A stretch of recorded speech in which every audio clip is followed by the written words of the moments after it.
Ulama-ulama di Yaman sekarang tidur malam hampir 8 orang. Mereka tidur, mereka mimpi Dajjal telah keluar, tapi tak tahu di mana. Di antara makhluk ataupun di antara fitnah yang paling ditakuti oleh Nabi SAW adalah Dajjal. Sehingga baginda pesan kepada sahabat-sahabat, kalau Dajjal ni hidup pada zaman aku hidup, aku akan bantu kamu memerangi Dajjal. Tapi kalau aku hidup ataupun Dajjal itu datang sewaktu aku telah wafat, kamu hendaklah bergantung kepada Allah Subhanahu Wa Taala. Nabi pesan. Dajjal ni, untuk maklumat sekalian, dia lahir pada zaman Nabi Sulaiman. Dajjal Nabi Sulaiman, dan dia masuk dalam kalangan minal munzarin. Munzarin ni kita tafsir mudah, makhluk yang ditangguhkan ajal, makhluk nyawa panjang, senang terjemah. Ada riwayat mengatakan dunia kita akan kering 3 tahun, akan kering 3 tahun sebelum Dajjal menzahirkan diri dia sebagai Tuhan loh.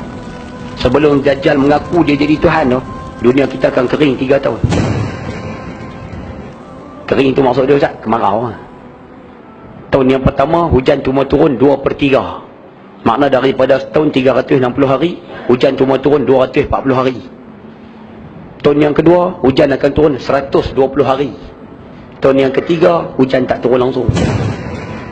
Yang kita takut tu Zilan, tahun ni seolah-olah wallahu alam lah, rasa-rasa macam tahun yang pertama daripada 3 tahun tu.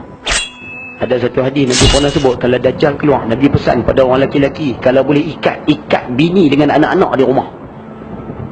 Sebab apa Ustaz? Sebab bini dengan anak-anak kita Zilan, dia akan cepat terpengaruh dengan Dajjal.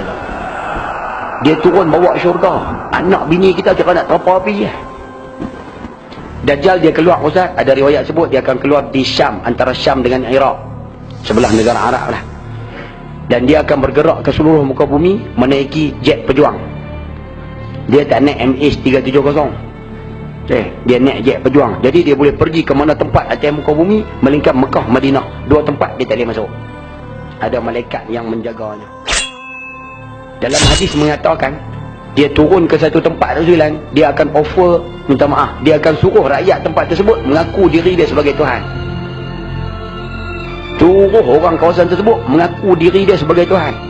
Bila puak-puak tu mengaku, dia akan bagi, nak hujan bagi, nak mewah bagi, nak kaya bagi, nak gelanggang futsal bagi, nak apa semua bagi. Hadis sahih riwayat Imam Muslim sebut, dia pergi ke tempat yang kedua, dia mai ke Tati. Dia mari ke Tati ni Zilan, orang-orang Tati semua marah ke dia, semua tak mau pada Dajjal. Hadis sahih riwayat Imam Muslim mengatakan, Dajjal akan berlalu dari tempat tersebut.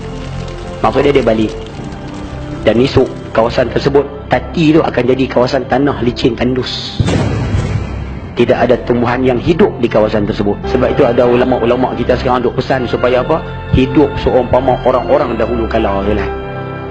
Belajar balik makan daun-daun kayu. Mula-mula belajar balik menggunakan alat-alat yang tidak berkait dengan elektrik. Belajar balik hidup dalam keadaan susah. Kerana orang yang hidup pada zaman Dajjal, dia akan menghadapi kesusahan macam ni. Hati je lah, hati je. Kita takut je lah naknya ni. Allahu Akbar.